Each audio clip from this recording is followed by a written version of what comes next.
여러분 1부 설교 잘 들으셨습니까? 네, 이제 2부 설교 시작하도록 하겠습니다. 성탄의 기쁨이 우리 언성에 속한 모든 교우님들에게 충만하시기를 기원드립니다. 예, 우리 전도사님께서 설교해 주셨듯이 성탄의 의미와 가치는 아기 예수님의 탄생을 기뻐하고 절구하는 것이 성탄의 본질적인 의미요 가치가 됩니다. 그런데 여러분, 오늘 본문에 보면 아기 예수님께서 태어나셨음에도 불구하고 기뻐하지 않는 한 부류의 사람들이 있습니다. 그들은 누구냐 하니까 헤롯 왕과 함께 헤롯의 권력에 함께 동조하는 사람들은 아기 예수님께서 구원자께서 이 땅에 오셨는데도 기쁘지 않아요. 헤롯은 그 당시 유대 지역의 분봉 왕이었습니다. 분봉 왕이라는 것은 한 나라 전체를 다스리지 않고 로마의 권한을 받아서 허락을 받아서 일부 지역만 다스리는, 부분적으로 한 지역을 다스리는 왕을 분봉 왕이라 그럽니다. 그래서 헤롯은 유대 지역을 다스리는 유대 지역의 분봉 왕이었던 것이죠. 또한 헤롯은 정통 유대인이 아니고 이두메 출신으로 혼혈인이었습니다.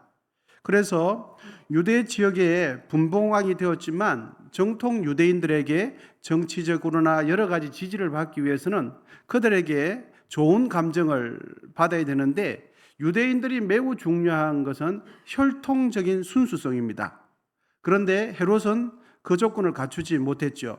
그럼에도 불구하고 유대 지역의 왕이 되었습니다. 그래서 헤롯은 정치적인 수단이 대단한 사람이었기 때문에 유대인들의 호감을 사기 위해서 유대인들이 좋아하는 것이 뭘까라고 고민하다가 유대인들은 성전을 좋아하지. 그래서 성전 지어주게 되어집니다. 하나님을 경외했기 때문에 성전을 지어준 것이 아니었습니다. 그리고 하나님의 뜻을 따라서 성전을 건축해 준 것이 아니라 다른 이들에게 호감을 사기 위해서, 정치적인 자신의 이득을 얻기 위해서 성전을 지어준 것이었습니다. 헤롯은 자신의 왕의 자리, 자신의 권력을 유지하기 위해서 자신의 아내, 자신의 두 아들까지 다 잔인하게 죽이는 사람이 헤롯 왕이었습니다. 헤롯의 모든 관심은 어디에 있는가 하면 자신이 왕이 되는 것, 그리고 자신이 왕의 자리에 앉아서 이 왕의 자리를 유지하는 것이 헤롯 왕의 모든 관심사였어요.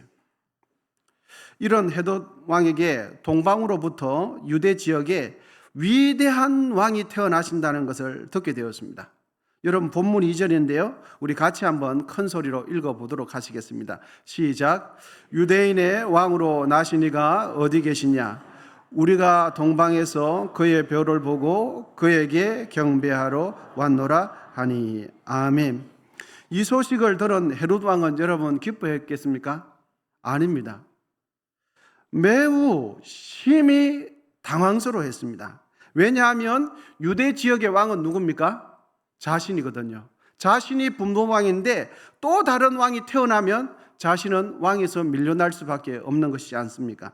그래서 헤롯 왕의 그 예루살렘 성전이 왕이 태어나신다는 이 소식을 들었을 때 예루살렘의 정치 지도자들, 종교 권력자들은 어떤 반응을 보였는가? 본문 3절입니다. 우리 같이 한번 읽어보시겠습니다. 시작. 헤롯 왕과 온 예루살렘이 듣고 소동한지라. 유대인의 위대한 왕이 태어나셨다니까 예루살렘 성전에 헤롯을 중심으로 세상적인 정치 권력에 결탁해서 왕권을 형성한 사람들이 난리가 난 겁니다. 정치적인 처세술이 뛰어난 헤롯은 위대한 왕이 태어나신다는 그 소식을 듣고는 자신에게도 소식을 알려달라고 이야기한 겁니다. 알려주면 자신도 기꺼이 가서 경배해야겠다는 그런 이야기를 한 거죠. 그런데 헤롯의 본심은 경배하기 위함이 아니라 그 아이가 성장하기 전에, 건강하게 성장하기 전에 마치 그 새싹을 자르듯이, 식물의 새싹을 자르듯이 아이가 힘을 얻고 건강하기 전에 죽이기 위해서 그런 거짓말을 한 겁니다. 여러분, 헤롯 왕은 처음부터 만왕의 왕이 되시는 예수님께 경배할 마음이 없었어요. 왜냐하면 유대 지역에서 왕이 되어야 할 사람은 누구밖에 없습니까? 자기밖에 없습니다. 그리고 왕으로 경배받고 다른 사람들에게 칭찬받고 높임을 받아야 될 사람은 유대 지역에 유일하게 누구밖에 없습니까? 자기 자신밖에 없었다고 생각했기 때문입니다. 다른 사람들에게 칭찬받고 다른 사람들에게 높임받고 경배받아야 될 사람이 있었다면 처음부터 새싹을 자르듯이 잘라버리고 싶었던 것입니다. 헤롯은 하나님께서 이 땅에 보내주신 구원자 예수 그리스도를 높이지 않고 자기가 자신을 높이는 사람이 누굽니까? 헤롯이었어요. 내가 나를 높이는 사람이 누구였습니까? 헤롯이었어요. 내가 왕의 자리에 앉아서 내가 왕처럼 대접받고 싶은 사람이 누구였습니까? 헤롯이었어요.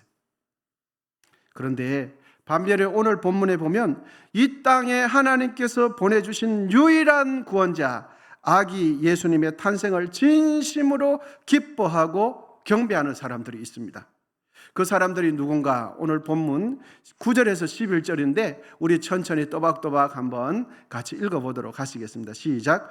박사들이 왕의 말을 듣고 갈새 동방에서 보던 그 별이 문득 인도하여 가다가 아기 있는 곳 위에 머물러 서 있는지라.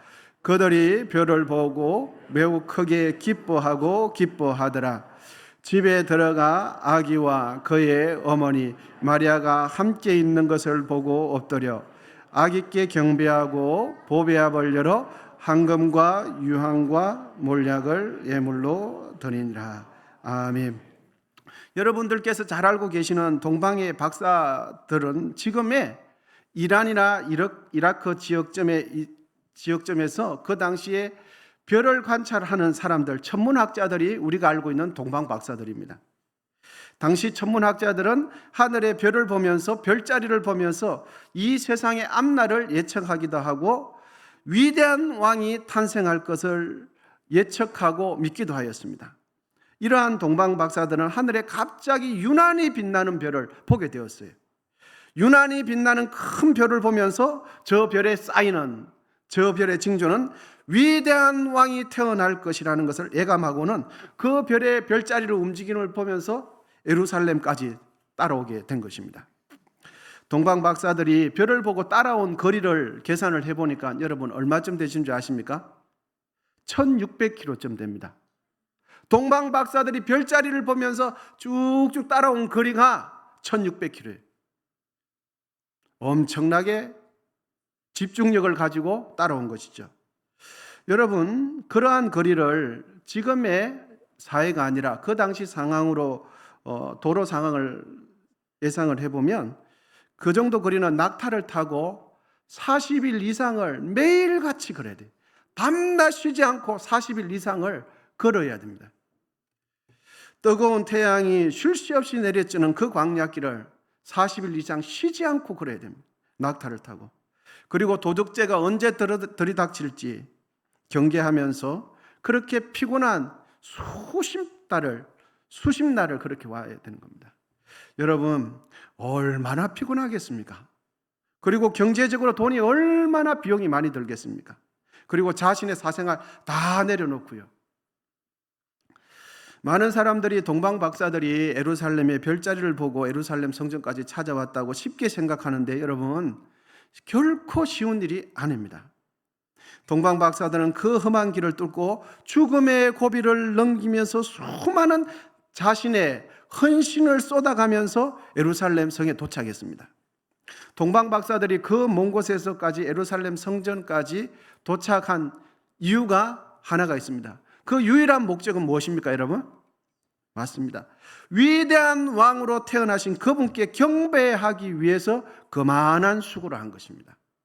자신의 이득을 챙기기 위해서, 자신의 무언가를 얻기 위해서 그런 것이 아니라 하나님께서 이 땅에 보내주시는 위대한 그분께 경배를 드리기 위해서 자신의 물질을 썼고 예물을 썼고 시간을 드리고 자신의 인생을 드린 거예요. 여러분, 헤롯은 아기 예수님과 가까이 있으면서도 경배하지 않죠. 그런데 동방 박사들은 아주 먼 곳에서 자신의 생명을 위협을 느껴가면서까지 왕으로 나신 이를 경배하고 예배하는 일을 포기하지 않았던 사람이에요. 아기 예수님은 한 분이신데 반응이 두 부류로 명확하게 나타납니다. 가까이 있으면서도 얼마든지 예배할 수 있으면서도 예배 안 하는 사람이에요. 그런데 아무리 힘들고 어려워도 하나님께서 이 땅에 보내주신 구원자를 예배하는 일을 포기하지 않는 사람들이 동방 박사들이었습니다. 본문 11절은 동방 박사들이 아기 예수님께 경배하면서 드린 예물을 기록해주고 있는데요.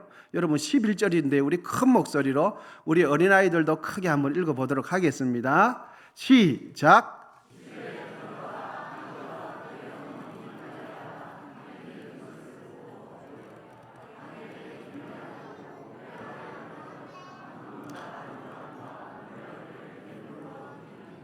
아멘. 동방 박사가 아기 예수님께 드린 첫 번째 귀중한 물건은 여러분 무엇입니까? 황금이었어요. 지금도 황금은 대단히 귀한 물건 아닙니까? 집에 꼭 두고 싶은 물건이 여러분 무엇입니까? 그렇죠. 황금이 없어서 집에 못 두는 거죠. 여러분 지금도 금은 대단히 귀한데 그 당시에도 황금은 너무너무 귀했습니다. 박사들은 황금을 예루살렘 성에 있는 인간 헤롯에게 드리지 않았어요. 박사들의 마음속에 헤롯이 귀한 사람이었으면 자신의 소중한 금을 헤롯에게 갖다 바쳤겠죠. 그런데 박사들은 누구에게 황금을 바쳤습니까?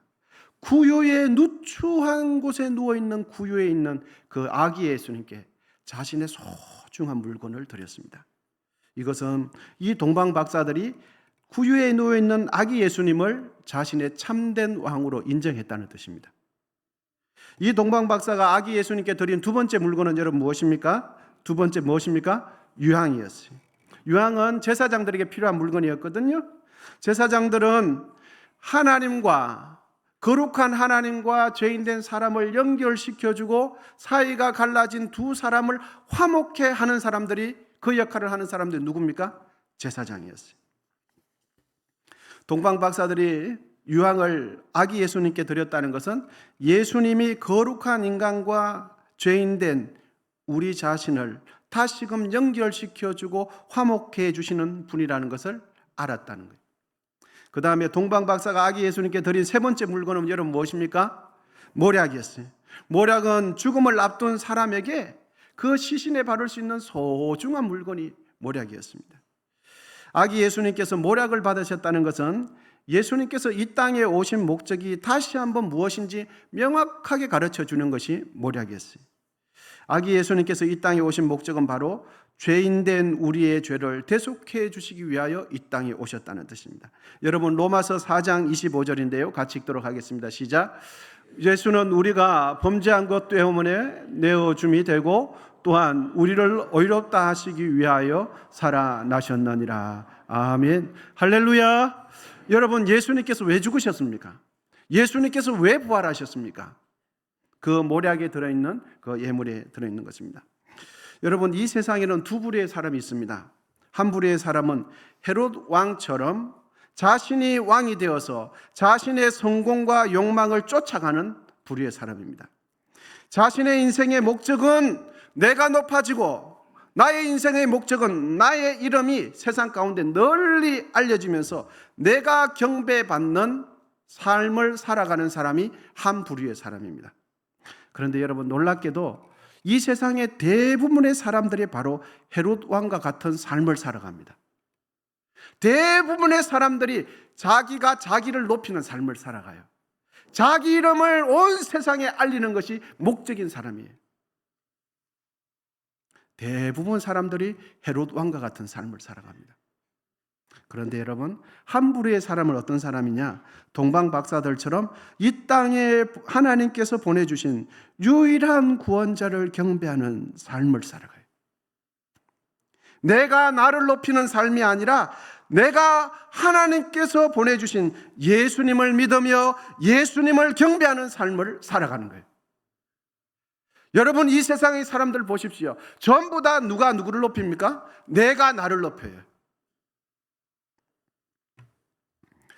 여러분, 잊지 마시기를 바랍니다. 우리가 하나님을 높이고 하나님을 경배하면 하나님께서 우리의 인생을 높여주세요. 내가 하나님을 높이고 하나님을 경배하면 하나님께서 우리의 인생을 높여주시고 우리의 인생을 매우 가치 있게 만들어주세요. 그런데 여러분, 내가 하나님을 높이지 않고 내가 나를 높이면 하나님께서 우리의 인생을 돌봐주지 않습니다. 그러므로 우리 모두 동방박사처럼 하나님께서 이 땅에 보내주신 우리의 구원자 되시는 예수님을 더욱 높이시기를 축복합니다. 예수님을 경배하는 삶을 살아가게 되시기를 기원드립니다. 그런 삶이 오늘 본문에 있는 동방박사들의 삶이었어요. 우리의 남은 인생뿐만 아니라 오늘 성탄절을 맞이하면서 예수님을 높이는 이 하루 되시기를 기원드립니다. 기도하시겠습니다. 하나님 아버지, 우리의 구원을 위해서 이 땅에 아기 예수님을 보내주시고 예수님을 통해서 우리의 구원을 온전히 이루어 주신 것 감사합니다. 진심으로 예수님을 경배한 동방박사들처럼 우리도 예수님을 경배하는 삶을 살게 하옵소서. 예수님의 이름으로 기도하옵나이다. 아멘.